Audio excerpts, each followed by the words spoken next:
ہم جو انیشیٹو لیے ہیں, ہم اوکھلا میں ہم بہت دن سے رہ رہے ہیں, تو ہم نے یہ سوچا کہ آخر اوکھلا کا پرابلم کیا ہے. لوگوں کے من میں اوکھلا کے بارے میں غلط نگیٹو میسج ہے. اگر یوتھ کو لے کر نگیٹو ہے تو یوتھ ہی اس نگیٹیوٹی کو ختم کر سکتا ہے. دیٹس وائی ہم جتنے بھی اچھے لوگ سوچنے والے کچھ یوتھ تھے وہ لوگ مل کر یہ انیشیٹو لیے کہ ہم یوتھ پہ کام کریں, اور یوتھ ہی اس سوسائٹی کو چینج کر سکتا ہے. کیونکہ آج پورے ورلڈ میں, انڈیا میں خاص کر انڈیا میں 41% یوتھ ہے, اور یوتھ کو آگے آنا پڑے گا. جامعہ کے اس علاقے میں بٹلہ ہاؤس انکاؤنٹر سمیت 2 انکاؤنٹر ہو چکے ہیں جن پر علاقے کے لوگوں کی جانب سے سوالات اٹھائے گئے ہیں, جس کی وجہ سے پولیس اور عوام کے درمیان دوری کسی سے چھپی نہیں ہے. اس کے باوجود جامعہ نگر کی پولیس علاقے کے تعلق سے منفی سوچ کی مخالف ہے. کئی پروگرام ہے, جیسے ہم بھی یہ جو انڈین یوتھ فورم کے پروگرام ہیں اس میں سے 2 پروگرام ہم نے اپنے پولیس اسٹیشن میں کروا رہے ہیں, جیسے پرسنالٹی ڈیولپمنٹ کے, اسکل ڈیولپمنٹ اور ووکیشنل کورسز. یہ ہمارے پولیس اسٹیشن میں ہی چل رہے ہیں. تو میں ان سے بھی کہوں گا مل کے ساتھ ہم یہاں کے یوتھ کو اور زیادہ سے زیادہ. اوکھلا میں مسلمانوں کی پڑھی لکھی آبادی جامعہ ملیہ اسلامیہ کے ارد گرد آباد ہے, جبکہ بیشتر مسلم تنظیموں کے دفاتر بھی اسی علاقے میں ہیں. قومی اور بین الاقوامی سطح پر مسلم مسائل پر اس علاقے سے آواز اٹھتی رہی ہے. تاہم یہ پہلا موقع ہے جب مسلم نوجوانوں نے علاقے کے تعلق سے منفی رویہ اور سوچ کے خلاف آواز اٹھائی ہے. ETV news, Delhi. کورٹ نے پرائیویٹ اسکولز کو جھٹکا دیا ہے. عدالت نے نرسری میں داخلے کے لیے رہنمایہ خطوط کو چیلنج کرنے والی اسکولوں کی عرضداشت کو خارج کر دیا ہے. بینچ کے مطابق نئی گائیڈ لائن سے پرائیویٹ اسکولز پر کوئی نمایاں اثرات مرتب ہوتے معلوم نہیں ہوتے. واضح ہے کہ دہلی کے لیفٹیننٹ گورنر نجیب جنگ نے اسکول مینجمنٹ کے 20% کوٹے کو کالعدم قرار دیا تھا, جس کے خلاف پرائیویٹ اسکولز نے ہائی کورٹ سے رجوع کیا تھا.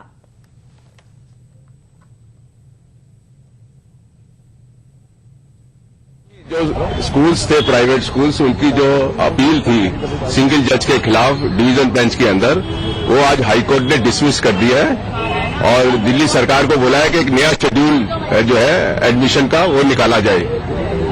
کورٹ نے اپنے ججمنٹ میں یہ کہا ہے کہ جو سنگل بینچ کا آرڈر تھا وہ بالکل ٹھیک ہے, اور اسکول جو ہے وہ کوئی بھی یہ نہیں بتا پائے کہ اس آرڈر کو لاگو کرنے سے ان کو کیا نقصان ہوگا. تو ان کی پیٹیشن جو ہے وہ ڈسمس کر دیا ہے, اور میں سمجھتا ہوں کہ آج دلی سرکار جو ہے وہ نیا شیڈول نکال دے گی اور موسٹ پروبلی کل سے جو ہے ایڈمیشن چالو ہو جائیں گے. جو ایشوز اٹھائے ہیں وہ کافی امپورٹنٹ ہیں اور ان کو جو ہے ہائی کورٹ ڈیسائیڈ کرے گی دونوں پارٹیوں کو سن کر کے. لیکن ابھی فی الحال جو لیفٹیننٹ گورنر کا آرڈر ہے وہ ہم انٹرفیئرنس نہیں کرنا چاہتے. اور اب کچھ انٹرنیشنل نیوز. پاکستان کے شہر راولپنڈی میں ایک خودکش حملے میں 13 افراد ہلاک اور 18 زخمی ہو گئے. پولیس کے مطابق حملہ شہر میں فوجی ہیڈ کوارٹر کے باہر کیا گیا. حملے کی ذمہ داری پاکستانی طالبان نے قبول کر لی ہے. بتایا گیا ہے کہ حملہ ور سائیکل پر سوار تھا اور جیسے ہی وہ فوجی چیک پوائنٹ کے پاس پہنچا اس نے خود کو دھماکے سے اڑا لیا. پیر کے روز کیے گئے اس حملے سے پہلے یعنی اتوار کے روز ملک کے شوری شدہ شمال مغربی علاقے میں بھی ایک فوجی کمپاؤنڈ کے اندر حملہ کیا گیا تھا جس میں 20 فوجی ہلاک اور 30 فوجی زخمی ہو گئے تھے. اتوار کے روز کیے گئے خودکش حملے کی ذمہ داری بھی طالبان نے قبول کرتے ہوئے کہا تھا کہ حملہ تنظیم کے سابق نمبر 2 کمانڈر ولی الرحمان کی ہلاکت کے خلاف انتقام کے مقصد سے کیا گیا, جنہیں پچھلے سال ایک امریکی ڈرون حملے میں ہلاک کیا گیا تھا.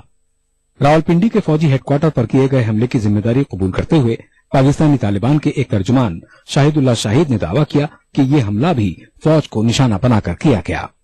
پیر کے روز کیے گئے حملے کو بھی پولیس نے خودکش حملہ قرار دیا ہے. یہ سوسائڈل اٹیک تھا اور اس میں جو ہے وہ سوسائڈل جو تھا وہ اس نے اپنے آپ کو یہ obviously یہ لوگ اکٹھے ادھر تھے تو اس نے وہاں جا کے اپنے آپ کو اڑا لیا.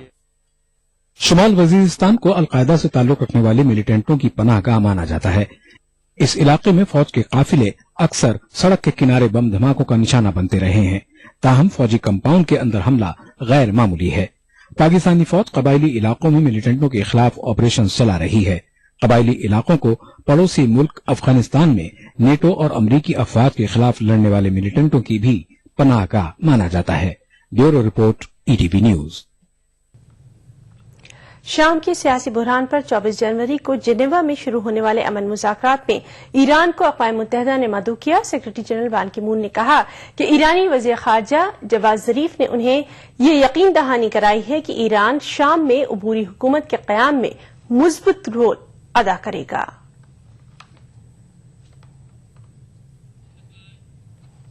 شام کی صورتحال پر ایران کے امریکہ اور دیگر مغربی طاقتوں کی حمایت والی شام کی اہم اپوزیشن باڈی سیرین نیشنل کولیشن نے اعلان کیا ہے کہ اگر ایران جنیوا 2 امن کانفرنس میں شرکت کرتا ہے تو سیرین نیشنل کولیشن کانفرنس سے خود کو علیحدہ رکھے گی۔